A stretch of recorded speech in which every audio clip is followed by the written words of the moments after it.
Welcome back to preparation मंत्रा। आज के video में बिल्कुल स्क्रैच से एंड तक हम एक बुक लिस्ट ऐप बनाने वाले हैं। इस ऐप की खास बात यह है कि हम इसमें MVVM यानी कि मॉडल व्यू मॉडल का इस्तेमाल करने वाले हैं। किसी भी बिगनर को एक एडवांस्ड और एक एक्सपीरियंस एंड्रॉयड डेवलपर बनने के लिए इस कॉन्सेप्ट को सीखना काफ़ी इंपॉर्टेंट हो जाता है। आगे चलकर जब आप क्लीन आर्किटेक्चर के बारे में पढ़ेंगे तो उसमें भी आप MVVM के कॉन्सेप्ट को यूज़ करेंगे।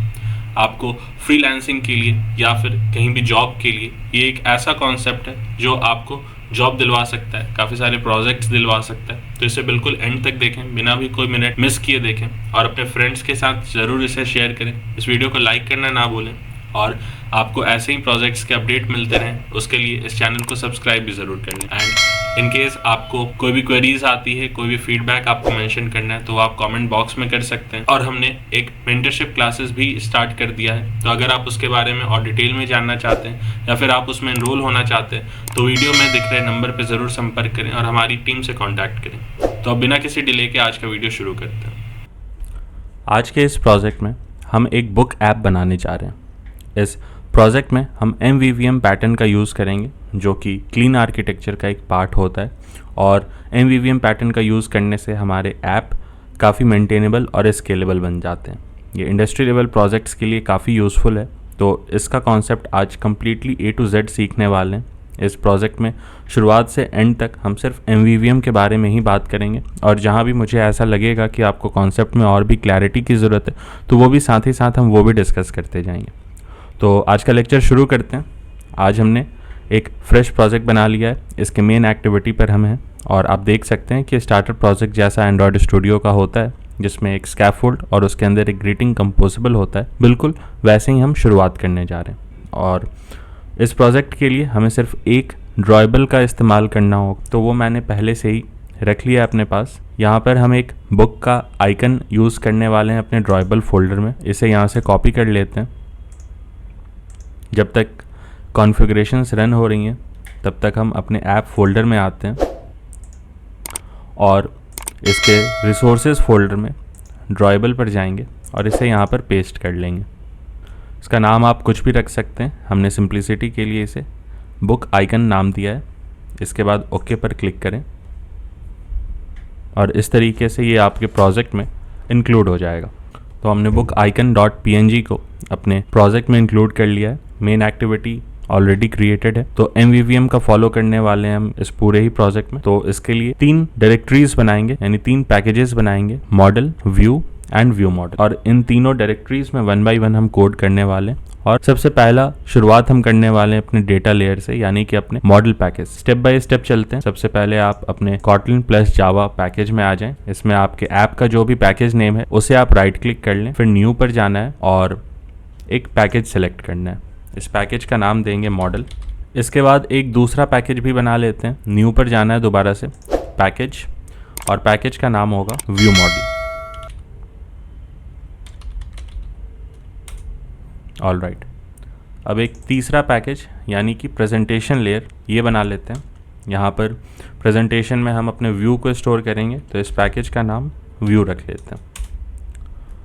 तो जैसा कि आप नाम से समझ सकते हैं MVVM यानी कि मॉडल, व्यू, व्यू मॉडल। तो इसके ये 3 कंपोनेंट्स हमने बना लिए हैं, 3 पैकेजेस। अब 1 by 1 इन तीनों पैकेजेस में हम कोड करने वाले हैं और फिर देखेंगे कि कैसे ये आपस में एक दूसरे से लिंक होकर के पूरे प्रोजेक्ट के सेटअप को काफ़ी अच्छा बना देते हैं। तो स्टार्टिंग फ्रॉम आवर मॉडल, जैसा आपको मालूम है कि हम इस प्रोजेक्ट में एक बुक ऐप बनाने वाले हैं। तो एक बुक की क्या क्या फीचर्स हो सकते हैं जो हम अपने ऐप में इंक्लूड कर सकते हैं, ये आपको सोचना होगा। तो फ्रॉम माई साइड हमने 4 पैरामीटर्स रखे हैं, जैसे बुक का टाइटल हो गया, डिस्क्रिप्शन हो गया, उसके ऑथर हो गए और एक आइकन हो गया बुक। इस प्रोजेक्ट में हमने जो ड्रॉयबल में एक बुक आइकन रखा है हम उसे ही यूज़ करने वाले हैं सभी में। आप चाहें तो जब आप API इंटीग्रेट करना सीखें या फिर जब भी आप डमी डेटा क्रिएट करें तो वहाँ पे आप डिफरेंट बुक्स के डिफरेंट कवर्स वहाँ पे इंक्लूड कर सकते हैं। तो सबसे पहले स्टार्ट करेंगे मॉडल के साथ। मॉडल में जाएंगे, राइट क्लिक करेंगे, न्यू Kotlin क्लास, और यहाँ पे डेटा क्लास सेलेक्ट कर लेंगे। इस डेटा क्लास का नाम रखने वाले हैं बुक डेटा। ऑल राइट, तो ये फाइल अब क्रिएट हो चुका है, डेटा क्लास बुक डेटा। अब इस बुक डेटा के अंदर जो कंस्ट्रक्टर है उसमें हम अभी जो डिस्कस किया 4 फील्ड्स, उन चारों फील्ड्स को हम यहाँ पे इंक्लूड कर लेते हैं। तो वो ऐसे होगा, हम लिखेंगे वैल टाइटल और फिर इसे डेटा टाइप देंगे स्ट्रिंग। फिर इसी के बेसिस पे एक दूसरा पैरामीटर ऐड करेंगे ऑथर, ये भी स्ट्रिंग वैल्यू होगा। फिर तीसरा यानी कि डिस्क्रिप्शन, बुक का डिस्क्रिप्शन भी स्ट्रिंग टाइप होगा। और अब चौथा जो इसकी आइकन होने वाली है, तो यहाँ पर हम इमेज URL नहीं लेंगे बल्कि हम यहाँ पर सिंपली इमेज लिख लेंगे और इसका डेटा टाइप इंट रखेंगे। जब भी हम अपने ड्रॉएबल में कोई फाइल ऐड करते हैं तो उसका डेटा टाइप इंट रखना होता है, और अगर वो कोई किसी URL से आ रहा है तो वो या तो आप URL के लिए स्ट्रिंग रख सकते हैं या फिर URI रख सकते हैं, वो आप पे डिपेंड करता है। तो आज के इस प्रोजेक्ट में हम स्टैटिक डेटा पर काम करेंगे क्योंकि हमारा मेन गोल है MVVM सीखना। API इंटीग्रेशन हम किसी दूसरे प्रोजेक्ट के साथ सीखेंगे। आज का हमारा मेन गोल है सिर्फ MVVM पैटर्न पे कैसे अपने एक छोटे से प्रोजेक्ट को, एक बेसिक कोर प्रोजेक्ट को किस तरीके से आप MVVM पे शिफ्ट कर सकते हैं, और इसके बेसिस पर आने वाले सभी प्रोजेक्ट में इन कॉन्सेप्ट को रिपीट करते हुए अपने मल्टीपल स्क्रीन ऐप में आप इसका इस्तेमाल कर सकते हैं। फॉर्मेट कर लिया इस कोड को, तो बुक डेटा हमारा अब तैयार हो चुका है। अब आगे हम आएंगे अपने व्यू मॉडल के कोड के लिए। व्यू मॉडल में भी इसी तरीके से हम एक नया फाइल क्रिएट कर लेते हैं और ये क्लास होगा, इसका नाम होगा book view model. Book view model, अब इसके अंदर हम अब फंक्शंस लिखेंगे, अपने डमी डेटा को स्टोर करेंगे, क्योंकि व्यू मॉडल एक ऐसा फाइल होता है जो कि आपके UI पर दिखने वाले सभी डेटा को हैंडल करता है। लेट्स से API से इसे डेटा चाहिए, आपके किसी व्यू को अगर API से डेटा चाहिए तो वो रिस्पॉन्सिबिलिटी आपके व्यू मॉडल की है कि वो कैसे भी उसे फेच करके लाए और प्रेजेंटेशन को, यानी आपके स्क्रीन्स को वो डेटा पहुंचा सके। साथ ही अगर स्टैटिक ऐप बना रहे हैं और उसमें API नहीं है, फिर भी ये रिस्पॉन्सिबिलिटी तो व्यू मॉडल की ही है कि वो आपके UI पे डेटा दे सके। तो जो भी हम यहाँ पे स्टैटिक यानी कि डमी डेटा जो यूज़ करेंगे उसका इनिशियलाइजेशन हम अपने व्यू मॉडल पे रखेंगे। एक फंक्शन क्रिएट करेंगे जिसकी मदद से आपका जो स्क्रीन है वो डमी डेटा फेच कर पाएगा। तो ये दो चीज़ें हैं जो आज के लेक्चर में बुक व्यू मॉडल पे रिस्पॉन्सिबिलिटी है। व्यू मॉडल के अंदर कोई भी कोड लिखने से पहले हमें ये डिक्लेयर करना होगा कि हमारी ये फाइल एक व्यू मॉडल है। तो उसके लिए इसमें हम एक्सटेंड करते हुए व्यू मॉडल लिख लेंगे। तो ऐसा करने से आपका ये फाइल अब व्यू मॉडल हो चुका है। अब क्योंकि हम बुक्स के साथ ऑपरेट कर रहे हैं तो हमें एक बुक्स वेरिएबल बना लेना चाहिए,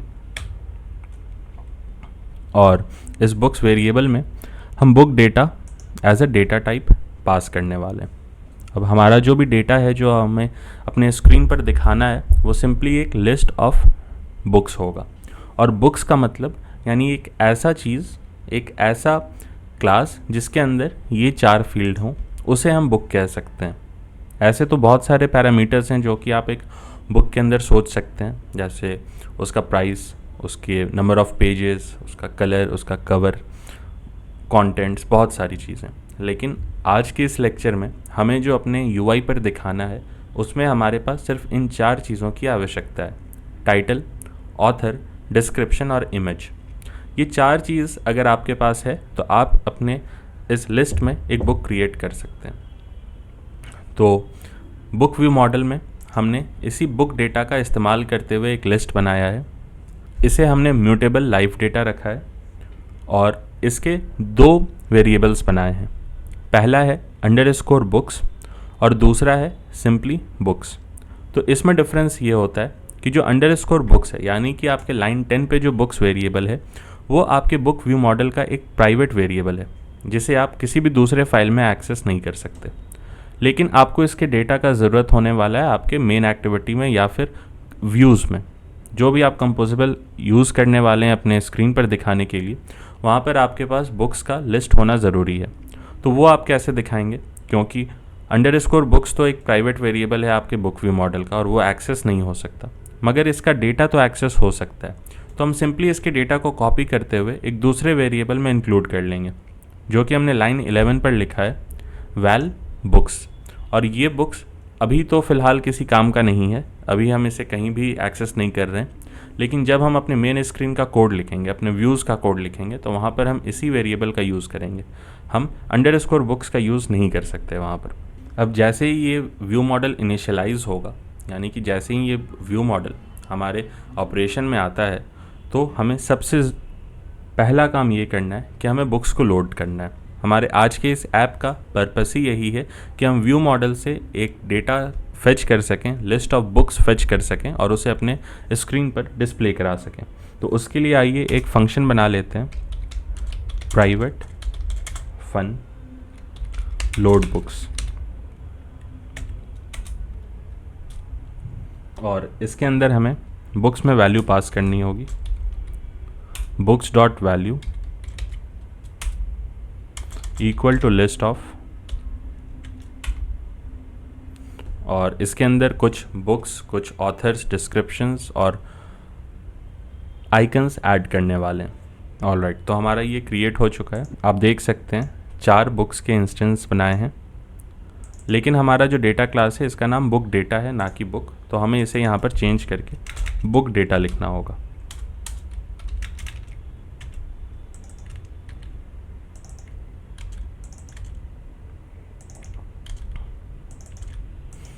मैंने पहले से ही ये क्रिएट कर रखा था। आप अपनी मर्ज़ी से यहाँ पर कोई भी डेटा डाल सकते हैं। जो पहला पैरामीटर होगा वो आपके बुक का टाइटल होगा, दूसरा उसके ऑथर होंगे, थर्ड उसका डिस्क्रिप्शन होगा, और चौथा आपके ड्रॉएबल में पड़े हुए कोई इमेज हो सकते हैं। तो हमने बुक आइकन इस वीडियो के स्टार्ट में ही बता दिया है कि बुक आइकन नाम का एक PNG हमने अपने ड्रॉएबल फोल्डर में इंक्लूड कर रखा है, ड्रॉएबल बुक आइकन। तो इसका इस्तेमाल हम सभी इंस्टेंस में करने वाले हैं। तो अब हमारा ये लिस्ट तैयार हो चुका है, और इस लिस्ट को इन्वोक करने के लिए, कॉल करने के लिए हम इस फंक्शन लोड बुक्स को कॉल करेंगे अपने स्क्रीन से। सेकंड, एक और तरीका हो सकता है कि हम बिना स्क्रीन से कॉल किए हम इसे डायरेक्टली शो कर दें, क्योंकि ये मालूम है कि ये इस ऐप का फंक्शन ही है लिस्ट ऑफ बुक्स को दिखाना। तो जब तक ये बुक्स का डेटा लोड नहीं होगा तब तक हम अपने ऐप को बेवजह लॉन्च करके क्यों रखें। हमारा जब पर्पस है इसे डिस्प्ले कराना, तो हम यहीं पर इस व्यू मॉडल के क्रिएट होते ही इसके इनिट ब्लॉक के अंदर इसे कॉल कर सकते हैं। यानी कि जब भी हम इस व्यू मॉडल के इंस्टेंस को क्रिएट करेंगे, बुक व्यू मॉडल को क्रिएट करेंगे, वैसे ही ये इनिट ब्लॉक कॉल हो जाता है और लोड बुक्स जो फंक्शन है वो इन्वोक हो जाता है, और ये सारा डेटा आपके बुक्स के वैल्यू में स्टोर हो जाता है। ये बुक्स यानी कि अंडरस्कोर बुक्स में ये डेटा स्टोर हो जाता है। तो इस पूरे फाइल को क्रिएट करने के बाद बस एक बुक्स वेरिएबल है लाइन 12 वाला, जो कि अभी तक ग्रे है, ये अभी यूज़ में नहीं आया है। ऐसा इसलिए क्योंकि हमने अभी तक इसे स्क्रीन से इन्वोक नहीं किया, एक्सेस नहीं किया। जब हम मेन स्क्रीन का कोड लिखेंगे तो वहाँ पर हम इसका इस्तेमाल करते हुए लिस्ट को डिस्प्ले कराएंगे। तो इस तरीके से हमारा व्यू मॉडल का कोड कंप्लीट हो चुका है। अब आते हैं हम अपने मेन स्क्रीन पर। तो मेन स्क्रीन पहले बना लेते हैं। व्यू में जाएंगे, right click, new, Kotlin class और फाइल में जाकर नाम दे देते हैं मेन स्क्रीन। ये कंपोजेबल फंक्शन होगा मेन स्क्रीन। फिर इसके अंदर मॉडिफायर हटा दें और इसकी जगह पर व्यू मॉडल का इस्तेमाल कर सकते हैं। Book view model will be used, और यहाँ पर equal to book view model से इसे इनिशियलाइज भी करना होगा। ठीक है, मॉडिफायर और बाकी सारी चीज़ों को हटाकर आपका जो इनिशियल कोड होगा आपके मेन स्क्रीन का वो कुछ इस तरीके का दिख रहा होगा। इसके अंदर अब हमने जो अभी डिस्कस किया था, व्यू मॉडल में आपके पास बुक्स हैं जो कि एक वेरिएबल है, उसका जो पब्लिक वेरिएबल था बुक्स, उसे हम एक्सेस कर लेते हैं, और जो फंक्शन है लोड बुक्स का वो ऑटोमेटिकली कॉल हो जाएगा आपके व्यू मॉडल के इनिशियलाइजेशन पे। तो हमें उसे सेपरेटली कॉल करने की कोई आवश्यकता नहीं है। मेन स्क्रीन पर अब हम डायरेक्टली इस बुक लिस्ट को डिस्प्ले कराने का कोड देखेंगे। तो इसके लिए एक लेज़ी कॉलम बना लेते हैं।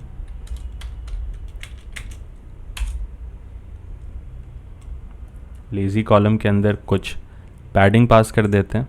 इसमें कंटेंट पैडिंग एक वेरिएबल होता है, एक पैरामीटर होता है कंटेंट पैडिंग का। उसमें पैडिंग वैल्यूज़ 16 dp।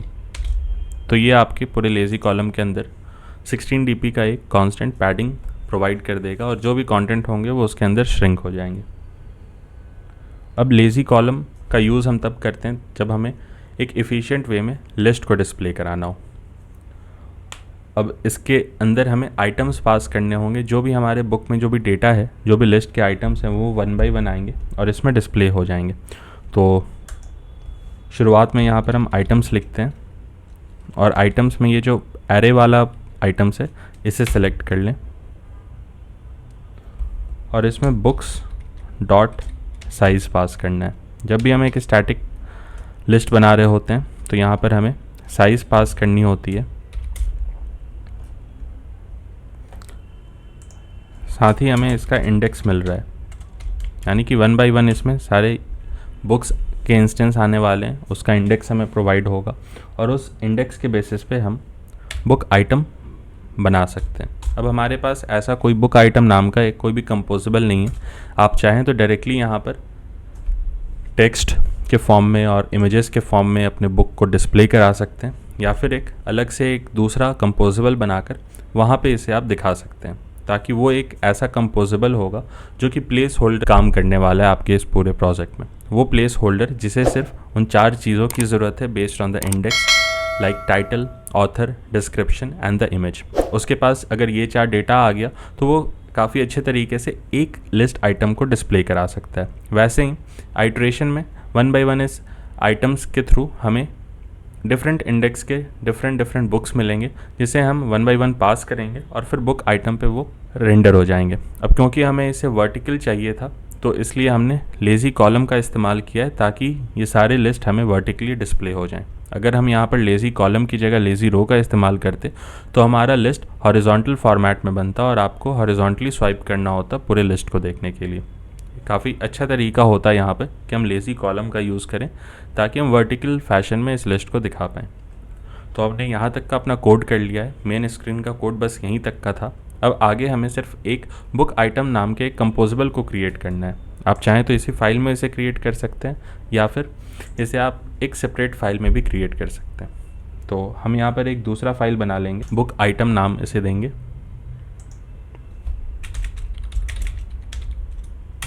ये भी एक कंपोजेबल ही है, तो ध्यान रखिएगा आपको क्लास यूज़ नहीं करना, आपको फाइल यूज़ करना है। तो यहाँ पे COMP से फिर से हमने ये बना लिया, फिर यहाँ पर हमने इसका नाम बुक आइटम दे दिया। मॉडिफायर को हटा लेंगे और यहाँ पे हमें कंस्ट्रक्टर में उस बुक के आइटम की नीड है। तो ये जो बुक है जो हमें इस इंडेक्स पे मिल रहा होगा ये हम इसे पास कर देंगे बुक आइटम। इसका कंस्ट्रक्टर होगा बुक, इसका data type book data and that is it. ये बुक आइटम सिर्फ किसी एक बुक के इंस्टेंस को रेफ़र करता है। अब हमें पूरे लिस्ट से कोई मतलब नहीं है, हमें सिर्फ एक बुक को दिखाने के लिए एक बेहतरीन सा कार्ड बनाना है। उसमें हम कुछ मॉडिफायर्स ऐड करते हैं। मॉडिफायर में सबसे पहले हम फिल मैक्स विड्थ का यूज़ करेंगे ताकि ये 100% ऑफ द स्क्रीन्स विड्थ ले ले। उसके बाद इसमें बॉटम से कुछ पैडिंग ऐड कर लेते हैं, लेट से 8 dp का, और इसे टॉप से भी एक पैडिंग दे देते हैं 8 dp। इस तरीके से 2 कंपोनेंट्स के बीच में 16 dp का वर्टिकल पैडिंग आ जाएगा, 8 from the bottom and 8 from the top.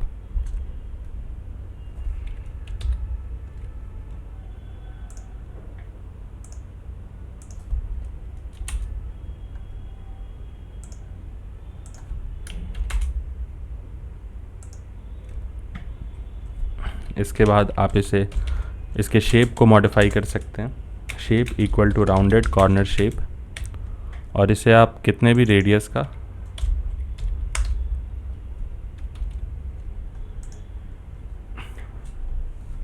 Shape provide कर सकते हैं। तो हमने चारों कॉर्नर पे इसे 16 dp का एक रेडियस दे दिया है। इसके बाद आती है बारी कलर्स की। कलर में हम इसे card defaults dot card colours देंगे और इसके अंदर आप चाहें तो कंटेनर कलर में कोई भी कलर दे सकते हैं। हम यहाँ पर इसे वाइट कलर देना चाहते हैं।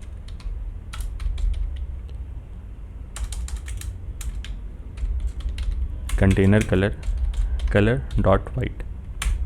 ऐसे इस पूरे कार्ड को एक वाइट कलर मिल जाएगा और इसके साथ ही इसमें आप एलिवेशन भी दे सकते हैं। इसके शेप हमने दे दिया, मॉडिफायर से इसे मॉडिफाई कर दिया, इसे 100% विड्थ और कुछ पैडिंग्स प्रोवाइड किए। अब इसे एलिवेशन प्रोवाइड कर देते हैं। Card defaults dot card elevation से 8 dp का एलिवेशन इसे हम प्रोवाइड कर रहे हैं। ठीक है, तो हमारा कार्ड बन गया है। अब इसके अंदर के कंटेंट्स की अब बारी है। तो इसके कंटेंट में सबसे पहले हम एक रो कंपोजेबल बनाएंगे।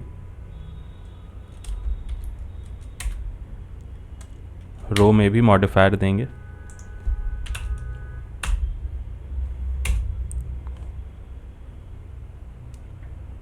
Modifier fill max width, modifier के अंदर कुछ पैडिंग भी होगी, तो पैडिंग दे देते हैं 8 dp का।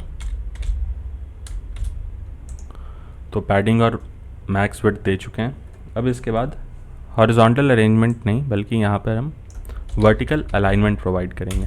वर्टिकल अलाइनमेंट, इसका हम अलाइनमेंट डॉट सेंटर वर्टिकली रखते हैं, ताकि इस रो के अंदर जितने भी कंपोनेंट्स यूज़ होने वाले हैं वो वर्टिकल एक्सिस पे वो सेंटर से आ जाएं। इसके बाद हमें यहाँ पर 2 चीज़ें रखनी है।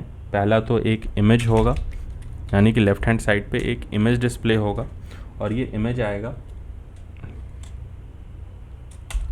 वही आपके इंस्टेंस जो आप यहाँ पर पास कर रहे हैं, वहाँ से आपको इमेज देखने को मिलेगा। Painter resource ID will be book dot, और ऐसे डॉट लगाकर आप इसके चारों प्रॉपर्टीज़ को एक्सेस कर सकते हैं। इमेज के लिए ऑब्वियसली हमें इसके इमेज प्रॉपर्टी को एक्सेस करना है, तो हमने यहाँ पर इमेज यूज़ कर लिया। साथ ही आप यहाँ पर एक कंटेंट डिस्क्रिप्शन पास करेंगे। इमेज को इंपोर्ट कर लेते हैं पहले।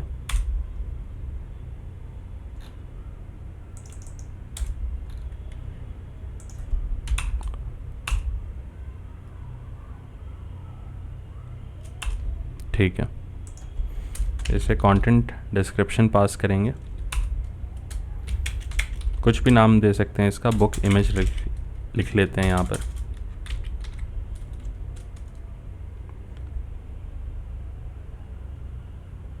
फिर मॉडिफायर में इसकी साइज पास करनी होगी।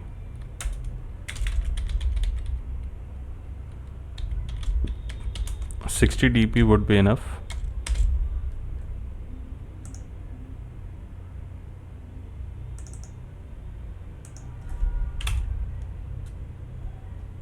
ऑल राइट, तो अब हमने कार्ड के अंदर रो कंपोजेबल बनाया है।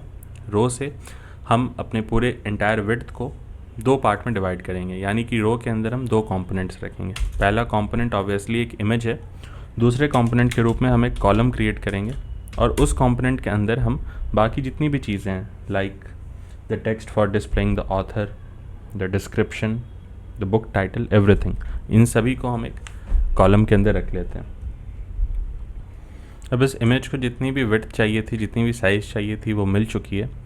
तो इस कॉलम को अब बाकी बचा हुआ जितना भी वेटेज है वो हम प्रोवाइड करेंगे। तो उसके लिए मॉडिफायर प्रॉपर्टी होती है। मॉडिफायर में मॉडिफायर डॉट वेट, और इसके अंदर 1f लिखते हैं, ताकि इसे कंप्लीट वेटेज मिल जाए। अब यानी बचे हुए स्क्रीन का कंप्लीट एक्सेस इस कॉलम के पास है, एंटायर विड्थ, एंटायर हाइट।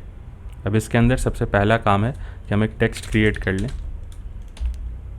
और टेक्स्ट में बुक का टाइटल मेंशन कर लें।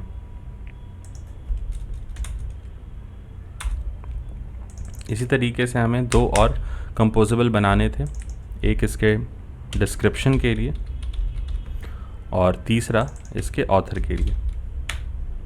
तो ये कंप्लीट हो चुका है। अब ये आप पे डिपेंड करता है कि आप इसके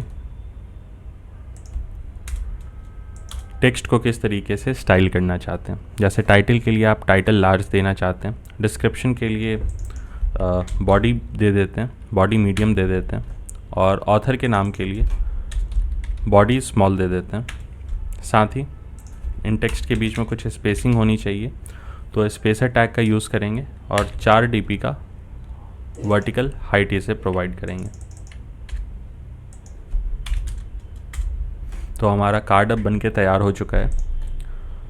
बुक आइटम बिल्कुल पूरी तरीके से रेडी है। यहाँ पर हमने एक कार्ड का यूज़ किया है। कार्ड के अंदर एक रो कंपोजेबल बनाया है। रो से हमने सबसे पहले तो एक इमेज बनाया है इस रो के अंदर जिसे 60 dp का हाइट और विड्थ दे दिया है, और उसके बाद कॉलम के अंदर बाकी बचे हुए तीनों प्रॉपर्टीज़ हमने मेंशन कर दी हैं, टाइटल, डिस्क्रिप्शन एंड ऑथर। अब ये बुक आइटम कॉल कहाँ से हो रहा है, तो ये बुक आइटम कॉल करने के लिए हमें मेन स्क्रीन पर जाना होगा। मेन स्क्रीन सिंपल सा एक स्क्रीन है, एक सिंगल स्क्रीन का हमारा एप्लीकेशन है। इसके पास व्यू मॉडल का एक्सेस है, बुक व्यू मॉडल का एक्सेस है। बुक्स जो कि एक वेरिएबल था बुक व्यू मॉडल में, उसका इसके पास एक्सेस है। उसकी मदद से इसने लेज़ी कॉलम के अंदर सारे बुक्स को डिस्प्ले कराया है। अब आते हैं व्यू मॉडल की ओर।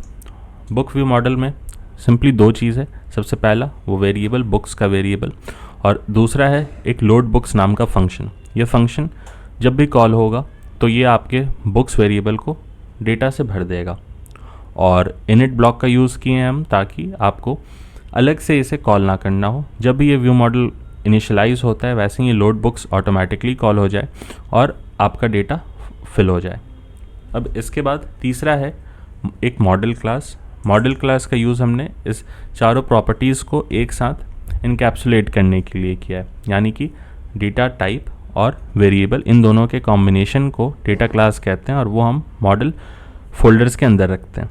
अब इसका यूज़ हम डेटा को फेच करने के लिए भी कर सकते हैं और रिक्वेस्ट सेंड करने के लिए भी कर सकते हैं। यहाँ पर हम जब डेटा फेच कर रहे हैं अपने इस स्टैटिक लिस्ट का, तो वहाँ पर हम इस बुक डेटा का इस्तेमाल कर रहे हैं। हम मेन एक्टिविटी पर आ चुके हैं। मेन एक्टिविटी में सबसे पहले आपको ग्रीटिंग्स कंपोजेबल्स को हटा देना है, और बुक ऐप थीम के अंदर सिंपली अब मेन स्क्रीन को कॉल कर लेंगे, एंड दैट इज़ इट। अब अपने ऐप को रन करके देख लेते हैं। अब ऐप लॉन्च हो चुका है और आप देख सकते हैं कि हमने अपने लिस्ट में जो भी आइटम्स पास किए थे वो 1 by 1 यहाँ पर आपको वर्टिकल मैनर में शो हो रहे हैं। तो इट मीन्स कि हमारा कोड काफ़ी सही तरीके से काम कर रहा है। MVVM सेटअप हो या फिर प्रोजेक्ट कॉन्फ़िगरेशन हो, सब कुछ परफेक्टली काम कर रहा है, और इस वीडियो के थ्रू आपने MVVM काफ़ी अच्छी तरीके से सीख लिया होगा। तो मिलते हैं एक नए वीडियो में एक नए टॉपिक के साथ। Thank you.